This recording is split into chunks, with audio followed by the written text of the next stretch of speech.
आज हम अपना हिस्ट्री बुक स्टार्ट करेंगे। हिस्ट्री जो कि हमारी बुक है उसका नाम है आवर पास्ट पार्ट 3।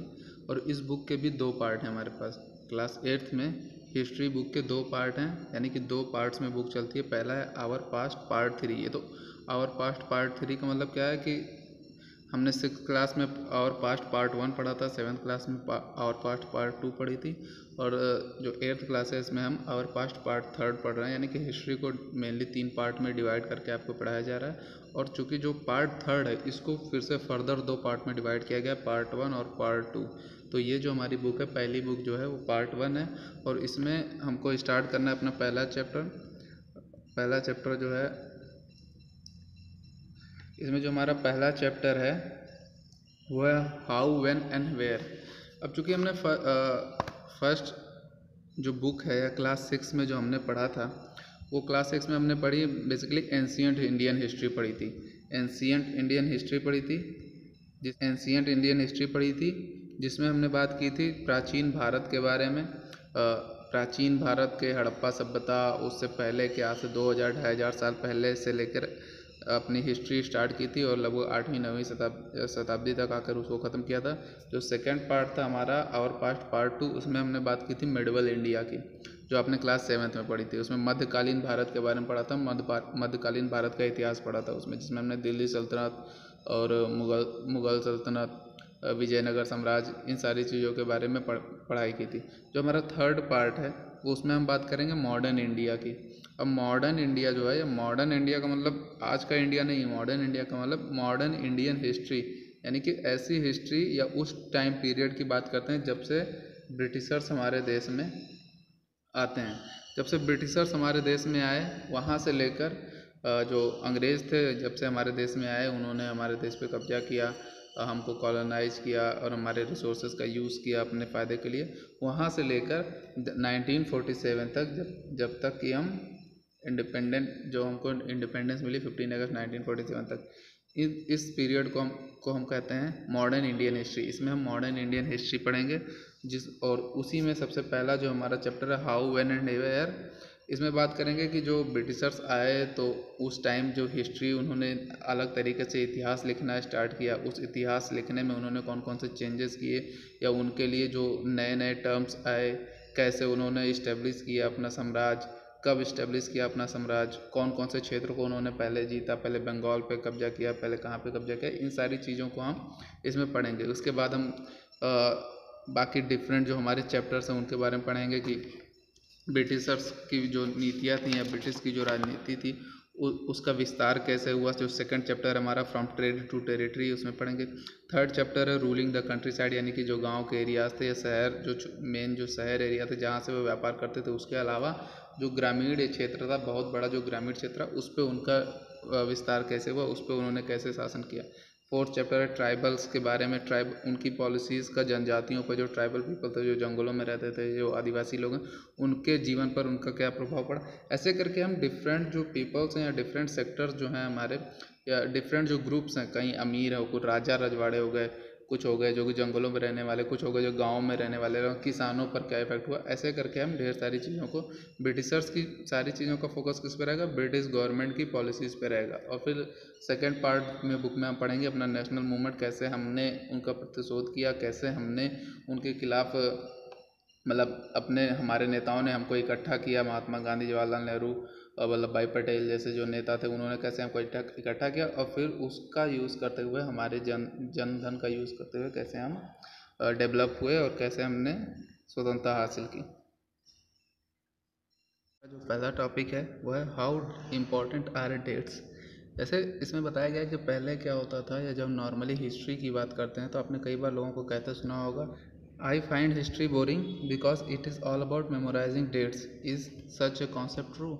मतलब ज़्यादातर लोगों को हिस्ट्री जो है सब्जेक्ट है वो बोरिंग सब्जेक्ट लगता है, क्योंकि उनको ये लगता है, या हमेशा से उनको ये बताया गया है कि हिस्ट्री में डेट्स इंपॉर्टेंट है, कौन से राजा की कब मृत्यु हुई, कौन सा राज्य कब जीता गया, या ये घटना किस डेट को घटी। और हर डेट 1947, 1957, 1914, जो भी इंपॉर्टेंट डेट्स हैं उसको याद रखना काफ़ी टफ टास्क होता है। और उस कारण से लोगों को हिस्ट्री क्या है, मेनली केवल और केवल तारीखों के बारे में, और जिस वजह से उनको जो हिस्ट्री है वो बोरिंग लगती है। लेकिन आज के टाइम में, मॉडर्न टाइम में क्या है, हिस्ट्री की डेफिनेशन जो है वो केवल और केवल डेट्स या तारीखें जो हैं वो इम्पोर्टेंट नहीं है। उसके अलावा हिस्ट्री में और भी बहुत सारी चीज़ें हैं। जैसे हिस्ट्री इज़ सर्टेनली अबाउट, जैसे अभी की बात करें तो history is certainly about change that occurs over time. मतलब हिस्ट्री हमको क्या बताता है, डेट्स नहीं बताता है, तारीख नहीं बताता है कि कौन सी घटना कब घटी, नहीं। इसका मतलब क्या है कि जो कुछ चेंजेस हुए हैं पहले से लेके आज के टाइम में, एक एक टाइम पीरियड में हुआ, कोई भी चेंज हुआ है। अगर हम बात करें कि लोगों का खान पान चेंज हो गया, लोगों का पहनावा चेंज हो गया, लोगों की बोली भाषा चेंज हो गई, तो इसका मतलब ये नहीं है कि वो एक ही दिन में सारी चीज़ें चेंज हुई। उसको चेंज होने में धीरे धीरे काफ़ी टाइम लगा होगा। तो हमको क्या पढ़ना है, हिस्ट्री में जो एक टाइम पीरियड के बीच में जो चेंजेस हुए उसको पढ़ना है। और इस वजह से जो है हिस्ट्री में अब केवल डेट्स इंपॉर्टेंट ना होकर लोगों की लाइफ इंपॉर्टेंट है, लोगों का जीवन इंपॉर्टेंट है। अगर राजा ने कोई ये एक डेट ये इंपॉर्टेंट है कि कोई राजा गद्दी पर कब बैठा, तो उससे उसी के बराबर भी इम्पोर्टेंस ये है कि किसी राजा ने कौन कौन से काम किए, उन काम से जो उसने काम किए हैं, जो सिग्निफिकेंट वर्क किए हैं वो इम्पोर्टेंट है, उससे हमको फ़ायदा होगा। हम उससे पढ़कर क्या सीख सकते हैं, हिस्ट्री में वो पढ़ना ज़्यादा इंपॉर्टेंट है। जो थर्ड पैराग्राफ है वो बात करता है कि हम जिस वर्ल्ड में रहते हैं, living in the world we do not always ask historical questions. हमें हिस्ट्री में इतना इंटरेस्ट इसलिए नहीं है क्योंकि हम कभी अपने आसपास जो चीज़ें देखते हैं उससे रिलेटेड कोई हिस्टोरिकल क्वेश्चन आस्क नहीं करते हैं। जैसे अगर हमने अपने आसपास कोई बोर्ड देखा, ब्लैक बोर्ड देखा, या हमने कोई स्कूल देखा, तो हम क्या करते हैं, हम उसको मान लेते हैं कि अच्छा ये चीज़ें तो हैं, ये इस बोर्ड है, ये स्कूल है, इसके बारे में हम जानते हैं, ये हमेशा से ऐसे रहेंगे। लेकिन ऐसा नहीं है।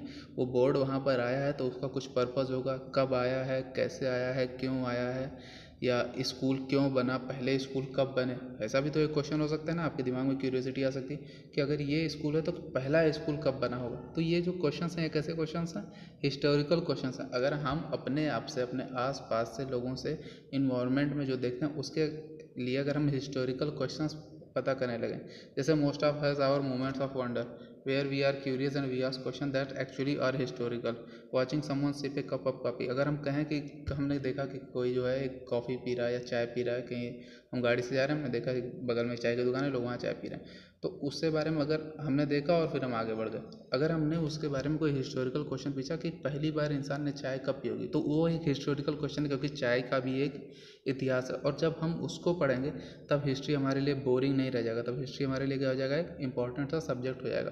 तो इस चैप्टर में जो बात कही गई है वो इतनी सी है कि जो भी डेट्स हैं वो इम्पॉर्टेंट हैं, लेकिन हिस्ट्री का मतलब केवल और केवल डेट्स या तारीख नहीं है कि कौन से तारीख को कब हुआ, कौन से डेट को, कौन से ईयर को कब हुआ, नहीं। हिस्ट्री में क्या इंपॉर्टेंट है, अपने सराउंडिंग्स में, अपने आसपास जो चेंजेस हो रहे हैं वो इंपॉर्टेंट है, उसकी प्रकृति को समझना, उसकी कैरेक्टरिस्टिक्स को समझना, चेंज हुए तो क्यों हुए, कब हुए भी इंपॉर्टेंट है, और साथ साथ चेंज हुए तो क्यों हुए, कैसे हुए, और आज के टाइम से कितना डिफरेंट था वो पुराना टाइम। जब हम हिस्टोरिकल क्वेश्चंस पूछेंगे कि पहली बार चाय लोगों ने कब पी होगी, या पहली बार चाय का इतिहास क्या है, तब हम उसके बारे में पढ़ना स्टार्ट करेंगे कि चाय जो है, चाय की ओरिजिन चाइना में हुई थी, उसके बाद ब्रिटिश उसको इंडिया में लेकर आए, धीरे धीरे इंडिया में भी लोग चाय पीना स्टार्ट कर दिए, और फिर आज के टाइम ऐसा हो गया कि अब हम ऐसा लगता है कि चाय जो है वो हमारा ही है, हम हमेशा से ही चाय पीते रहे हैं। जबकि अगर हम हिस्टोरिकल क्वेश्चन की बात करें तो चाय क्या है, चाय का इतिहास हमारे यहाँ 200-250 साल पुराना है। उससे पहले हमारे इंडिया में कोई चाय जानता भी नहीं था, लेकिन आज हमारे जीवन में, हमारे दिनचर्या में इतना शामिल हो चुका है कि हमको लगता है कि हमने उसको ग्रांटेड ले लिया, कि लगता है हमको कि चाय हमेशा से इंडिया में लोग पीते आ रहे हैं। पीपल इन, अब देखो इसमें एक लाइन लिखी, people in India did not begin drinking tea one fine day. अब जैसे हमने चाय के बारे में हिस्टोरिकल क्वेश्चन पूछा था, इसका मतलब क्या है कि इंसानों ने, हमारे इंडिया में लोगों ने, ऐसा नहीं होगा कि कल लोग चाय नहीं पीते थे और आज पूरा इंडिया चाय पीने लगा, ऐसा तो है नहीं। धीरे धीरे धीरे धीरे पहले कुछ लोगों ने पिया होगा, फिर उन्होंने उसका प्रचार किया होगा, फिर किसी और ने पिया होगा, धीरे धीरे करते हुए 1 साल में, 2 साल में, 4 साल, 10 साल में वो धीरे धीरे करके पूरे इंडिया के लोगों को पता चल चुका होगा। तो ये क्या है, एक चाय का इतिहास है, हमको ये भी पढ़ना है। हमको कोई डेट नहीं, अगर हम केवल इंपॉर्टेंट डेट्स की बात करें तो चाय के इतिहास में तो हमको कोई इंपॉर्टेंट डेट मिलेगी ही नहीं। तो क्या कहें कि चाय का इतिहास पढ़ना या चाय के बारे में पढ़ना हिस्ट्री नहीं है, क्योंकि हिस्ट्री का हमने अभी तक यही समझा कि हिस्ट्री का मतलब क्या होता है, डेट्स होते हैं। लेकिन यहाँ पर जो आज के न्यू पर्सपेक्टिव है, जो न्यू थिंकिंग है, उसके हिसाब से क्या है, डेट्स ही इंपॉर्टेंट नहीं है, बल्कि एक टाइम पीरियड इंपॉर्टेंट है। वो टाइम पीरियड 100 साल का हो सकता है, वो टाइम पीरियड 50 साल का हो सकता है। जैसे ब्रिटिश पीरियड की बात करें, ब्रिटिशर्स हमारे यहाँ पे आए, उन्होंने हमको गुलाम बना लिया, हमारे देश पर कब्जा कर लिया। तो ये क्या एक हिस्टोरिकल बात है। और ये पूरी घटना कब घटित हुई?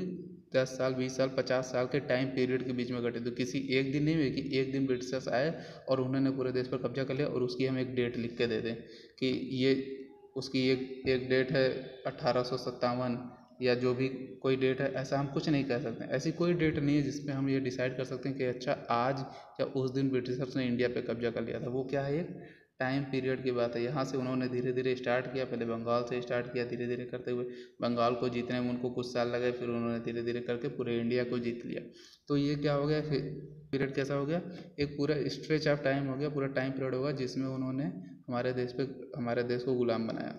आज के जो हिस्टोरियंस हैं या जो हिस्ट्री लिखने वाले लोग हैं उनके लिए क्या हो गया, डेट्स जो हैं जो कि ज़्यादातर लोगों को बोरिंग लगती है, जिसके कारण से उनको हिस्ट्री बोरिंग लगती है, तो बाकी लोगों के लिए भी हिस्ट्री को इम्पोर्टेंट बनाने के लिए या इंटरेस्टिंग बनाने के लिए हिस्टोरियंस ने क्या लिखना स्टार्ट किया, केवल डेट्स के अलावा और अदर इशूज़ पे भी लिखना स्टार्ट किया। उस टाइम स्पैन पे लिखना स्टार्ट किया, लोगों के जीवन पे लिखना स्टार्ट किया कि आज से 100 साल पहले, 200 साल पहले लोगों का जीवन कैसा था। यह केवल नहीं है कि आज से 100 साल पहले कौन सा राजा था। ज़्यादातर हिस्ट्री में हम यही पढ़ते हैं, राजा था, रानी थी, या राजा ने ये युद्ध लड़े, राजा ने युद्ध जीता। लेकिन ऐसा तो है नहीं कि सोसाइटी में, उस समाज में केवल हमेशा या राजा ही रहे, उसके अलावा भी लाखों करोड़ों लोग रहते थे। तो उनका जीवन भी क्या है, उनका जीवन भी इम्पोर्टेंट है। और उनके जीवन के बारे में जब हम पढ़ेंगे तब हम क्या कर पाएंगे, उसको इंटरेस्टिंग बना पाएंगे और उससे हिस्ट्री जो है वो हमारे लिए बोरिंग नहीं रहकर हिस्ट्री बन जाएगी। अब डेट्स में भी कई सारी बातें आती हैं कि डेट्स तो बहुत सारी हैं, लेकिन हमको कौन सी डेट पढ़नी है, कौन सी डेट जो है वो इम्पोर्टेंट है। The date we select, the date around which we compose our story of the past are not important on their own, they become vital because we focus on particular set of event as important. जैसे बात करें, हर दिन कुछ ना कुछ तो हुआ ही होगा हिस्ट्री में, लेकिन सारे डेट्स इंपॉर्टेंट नहीं है। कौन डेट इंपॉर्टेंट है, कुछ इंपॉर्टेंट है। जैसे हमने अकबर के बारे में पढ़ा कि अकबर गद्दी पर कब बैठा, वो इंपॉर्टेंट बन गया हमारे हिस्ट्री में, क्योंकि अकबर की इंपॉर्टेंस बहुत है। अकबर ने कुछ अच्छे काम किए, इस कारण से अकबर के बारे में जानना हमारे लिए ज़रूरी हो गया। और ये पता करना भी ज़रूरी होगा कि अकबर जो है वो कब राजा बना, क्योंकि हम क्या किसके बारे में पढ़ रहे हैं, अकबर के बारे में पढ़ रहे हैं। उस डेट से या उस अकबर के गद्दी पे बैठने से कुछ सिग्निफिकेंस चेंज हुआ, कुछ उसने अच्छा काम किए जिसके कारण से वो महान राजा बना। और चूंकि वो महान राजा बना इसलिए वो डेट इंपॉर्टेंट हो गई। सारी डेट्स इंपॉर्टेंट नहीं है। तो यहाँ पर टॉपिक क्या लिखा, विच डेट। तो कौन सी डेट इंपॉर्टेंट है, जिस डेट को कुछ सिग्निफिकेंस चीज़ें हुई। जैसे 1857 का विद्रोह की बात करेंगे हम अगले। तो 1857 इंपॉर्टेंट क्यों हो गया, क्योंकि उस टाइम या उस ईयर में एक ऐसा रिवोल्ट हुआ था जिसने ब्रिटिशर्स के खिलाफ एक ऐसा रिवोल्ट हुआ था जहाँ पे लोग देश को उनसे स्वतंत्र करवाने के लिए उन्होंने लड़ाइयाँ लड़ी। तो वो डेट इंपॉर्टेंट होगी। 1857 इंपॉर्टेंट है, 1850 उतना इंपॉर्टेंट नहीं है, क्योंकि उस टाइम शायद ही कुछ उतना सिग्निफिकेंट हुआ हो। ठीक है। तो अगर हम बात करें कि कौन से इंपॉर्टेंट है या किसको पढ़ना है, तो हमको क्या पढ़ना है, जिसमें कुछ ना कुछ इंपॉर्टेंट हुआ हो, वो डेट इंपॉर्टेंट है। सारी डेट्स इंपॉर्टेंट नहीं है। इसके बाद बात करें अगर हम, तो जब ब्रिटिश इंडिया में आए, हम बात क्या हिस्ट्री पार्ट 3 की बात कर रहे हैं, जहाँ पे ब्रिटिश इंडिया में आए और उन्होंने देश पे कब्जा किया। तो जब उन्होंने देश पे कब्जा किया, और तो उनके वही लोग ज़्यादातर पढ़े लिखे थे, उन्हीं के लोगों ने हिस्ट्री लिखना, इतिहास लिखना स्टार्ट किया। या आज हम ज़्यादातर चीज़ें जो पढ़ते हैं वो उन्होंने ही लिखी हैं। तो इस कारण से जब भी हम ब्रिटिश पीरियड की हिस्ट्री पढ़ते हैं तो वहाँ पर क्या करते हैं, ब्रिटिशर्स के कुछ गवर्नर्स होते थे जो ब्रिटेन की महारानी के नाम पे इंडिया में शासन करते थे या इंडिया को गवर्न करते थे।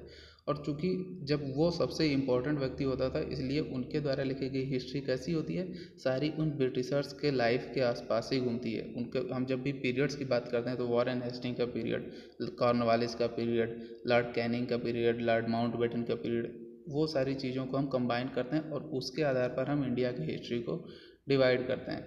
लेकिन जब अगर हम अपने सोसाइटी की बात करें, जब हम लोग हिस्ट्री लिखना स्टार्ट किए, तब हमको हमारे लोगों को किस पे फोकस किया, हमारे लोगों ने उन गवर्नर से हटकर किस पे फोकस किया, जो आम लोग थे, जो हमारे जैसे लोग थे, जो किसान थे, जो आदिवासी थे, जो लोग दबे कुचले लोग थे, जो लोग अपने देश को स्वतंत्र करवाना चाहते थे या आम जिंदगी जीते थे, उनके लाइफ को डिस्क्राइब करके हिस्ट्री लिखनी स्टार्ट की।